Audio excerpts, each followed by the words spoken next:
शायद ये supreme court के एक इंतहाई मकबूल चीफ जस्टिस का रेकॉर्डिक का फैसला याद करने के लिए इंतहाई मौजू वक्त है, या फिर उस डैम फंड की याद ताजा करने का जिस पर तनकीद करने वालों को भी गद्दारी के मुकद्दमों से डराया जाता था।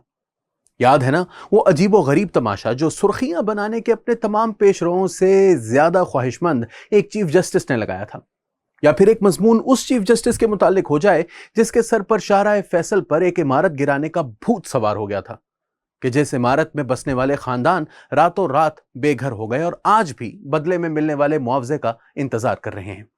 कितने लोगों को वो चीफ जस्टिस याद है जिसने लोगों से एक डैम बनाने के लिए अतियात भी इकट्ठे किए, लेकिन इसके सर पर Punjab kidney and liver institute बंद करने की धुन भी सवार थी। हम में से कितने लोग जानते हैं कि कानकुनी के एक प्रोजेक्ट के लिए अरबों डॉलर की सरमायाकारी कैसे लाई जाती है, या एक बहुत बड़े अस्पताल के लिए जो महंगी तरीन बीमारियों का मुफ्त इलाज फराहम करता है? कितने लोग जानते हैं कि इंफ्रास्ट्रक्चर मंसूबों में सरमायाकारी का तरीकाकार क्या होता है, या अगर हुकूमत के किसी फैसले से कुछ अफराद का घर बार छिन जाए तो इनको मुआवजा कैसे अदा किया जाता है? हम में से कितनों को अंदाजा है कि वकला तहरीक के बाद से जजेस की बेवकूफियों की फहरिस्त कितनी तवील है? मेरे वकला दोस्त इस तारीख को मामूल की बात कर जानते हैं, या फिर ऐसे बेमानी वाकयात का एक सिलसिला कि जब कुछ जजेस ने वक्ती तौर पर ऐसे फैसले दे डाले जो गलत निकले। मगर मैं इन वाकयात को एक मुख्तलिफ अंदाज से देखता हूं। ये वो लम्हात हैं जिन्होंने वकला तहरीक से जन्म लेने वाली आजाद अदलिया की हकीकत दुनिया को दिखाई, और हमने एक ऐसी अदालती क़यादत देखी जो अपने काम से ज्यादा इंतजामिया के अमूर में मुदाखलत में ज्यादा दिलचस्पी रखती थी।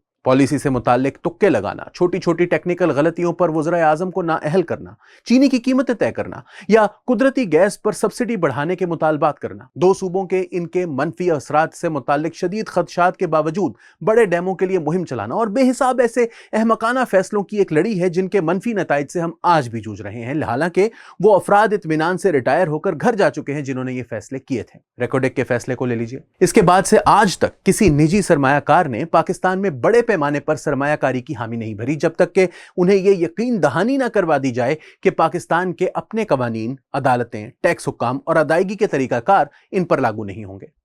तीसरी दुनिया के दीगर ममालिक की तरह पाकिस्तान के पास भी इतने वसाइल नहीं कि यह अपने इंफ्रास्ट्रक्चर के मंसूबों को खुद से फंड कर सके, और कोई गैर मुल्की सरमायाकार इतनी बड़ी रकम पर खतरा मोल लेने को तैयार नहीं था।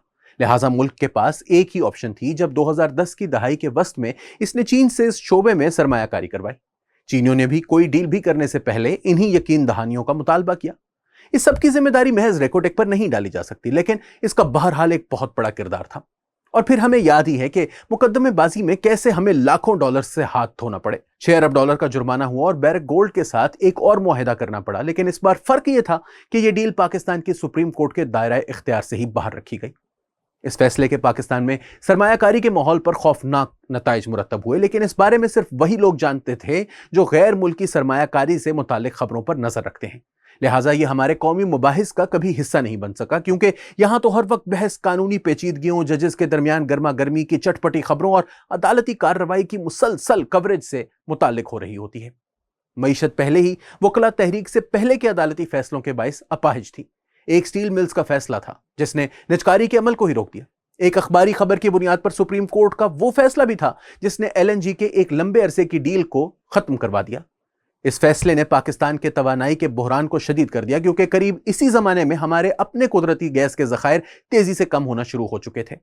जिन लोगों की याददाश्त कमजोर नहीं, उन्हें 2010 से 2015 के दरमियान की गैस की कामयाबी याद ही होगी। अब एक बात समझ लीजिए, इन तमाम केसेस में अदालत ने करप्शन का इल्जाम लगाया। इनमें से किसी भी केस में लेकिन अदालत करप्शन का कोई सबूत नहीं ढूंढ सकी। इन तमाम फैसलों के दूररस नताइज थे जिनका तखमीना खरबों रुपयों में होगा, लेकिन इससे हमने कुछ सीखा नहीं। 2019 तक भी अदालत एक LNG डील में मुदाखलत की कोशिश कर रही थी जो पाकिस्तान पिछली डील के अफसोसनाक अंजाम के बाद हासिल करने में कामयाब हो गया था। वकला तहरीक के बाद पाकिस्तान को एक आजाद अदलिया मैसर आई थी, लेकिन इन जजेस ने उस आजादी का किया क्या? क्या आम शहरी के साथ इन अदालतों में रवा रखे जाने वाले सलूक में कोई बेहतरी आई? क्या बैकलॉग में कोई कमी आई? क्या फैसले जल्दी आना शुरू हुए? क्या फैसलों के खिलाफ अपीलों में कोई कमी आई?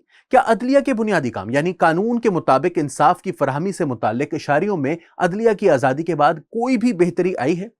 अफसोस से कहना पड़ता है कि इन सवालों का जवाब नफी में है। وکلا تحریک سے جنم لینے والی آزاد عدلیہ نے پاکستان کی قدرتی گیس کے ذخائر کم ہونے یا ریاستی ملکیت میں موجود کاروباری اداروں کی نجکاری جیسے مشکل چیلنجز سے ڈیل کرنے کی اہلیت کو کم کرنے میں دوسری کسی بھی قوت کے مقابلے میں زیادہ کردار ادا کیا ہے، اور اس تمام عرصے میں یہ عدالتیں اپنے کام کرنے کے طریقہ کار میں ایسی کوئی تبدیلی لانے کی کوشش کرتی دکھائی نہیں دی جس سے سائلین کے لیے انصاف کے حصول میں کوئی آسانی پیدا ہوتی۔ آج ان میں سے بہت سے لوگ عدلیہ کی آزادی پر ایک چیک لگنے پر تعصب کا اظہار کرتے دکھائی دیتے ہیں، لیکن قریب 1.5 دہائی تک ایسے فیصلوں کے بعد جو قانون سے زیادہ اناد، کم علمی اور انا کی بنیاد پر دیے گئے تھے، یہ لوگ اور کیا توقع رکھتے تھے؟